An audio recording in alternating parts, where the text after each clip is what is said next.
Before I start, I just want to say that I knew what I was getting myself into. When the beta for S4 League launched on April 15th, or technically April 16th because it got delayed for almost an entire day, everyone's basically been experiencing nothing but crashes. Out of roughly 8 games I played, 6 of them crashed. Now one could say it's just the beta and the servers will likely be more stable on full release, but if they expected 50,000 people to apply for pre-registration, one would think the servers would be stable enough to allow 50,000 people to play, right? Anyway, there's a few other things I want to talk about, so let's just start from the beginning. After getting a huge nostalgia boner from seeing the old loading screen, I was given the option to choose between 5 servers, 3 of them in Europe, with the last 2 being Asia and US, I believe. Wait, is that a JoJo rap? Then I played through the tutorial and was rewarded with an assault rifle with AP stats for some reason. What the? Although this is just a bug from the beta to my knowledge, stats themselves are gone for the most part, but it was worth mentioning because it's pretty game breaking in my eyes.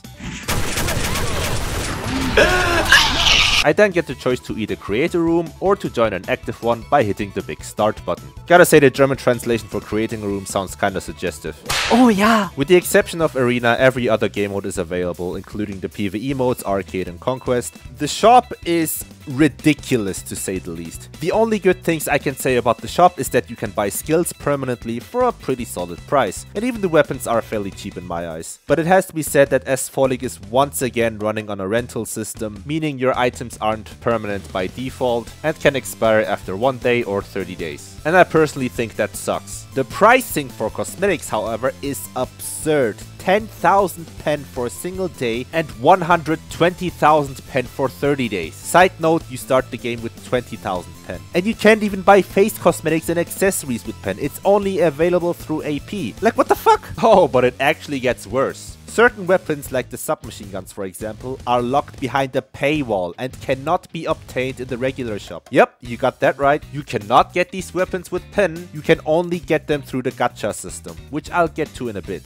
And the weapons aren't even listed correctly under the categories. If you check melee weapons, it only shows the boots and exoscythe for example. But hey, at least I got Sentinel and Lightning Bomb correct. So let's get to the gacha system. You can choose between cosmetics and weapons, and the items you can get have a duration of either 1 day, 30 days, or a permanent duration. At least they had the decency to show us the chance percentage here. Transparency at its finest. By the way, 80 draws guarantee a SSR item, with SSR referring to the golden items here. But make no mistake, the guaranteed item you get is not necessarily permanent. It could still have a 1 day duration. Yeah, amazing. As for the gameplay itself, well, as I mentioned earlier, I got at least 8 full games and 6 of them crashed. But to me, the gameplay felt the same for the most part, except you have this strange visual bug on the combo counter, and of course the +10 assault rifle is just melting everything and everyone. Also, for some reason, the breaker jump attack is identical to the storm bat. Literally.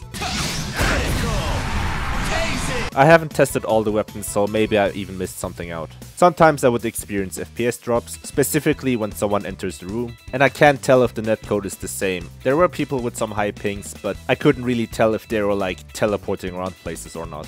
Yeah, I don't know what else to say. I tried playing a few more games, but it kept crashing, so I was like, what even is the point, you know? But yeah, overall I would say it's a mess. It's a huge mess in my eyes. Like, even if you disregard the crashes, the shop is just... I don't know, man. I don't even understand why they made the decision to lock certain weapons behind the paywall. This has to change in the full version of the game. Of course, you could talk about thousands of other things that need addressing in the full version. Hackers, for example, I'm not sure how they're gonna deal with them. I don't know if there are hackers in the beta, but it wouldn't surprise me if that is the case. Anyways, that's all I have to say. I don't think I'll be making another video regarding VALOFE S4 League. Maybe when the full version is out, but we'll just have to see. Thank you guys for watching, and I hope you have a good one.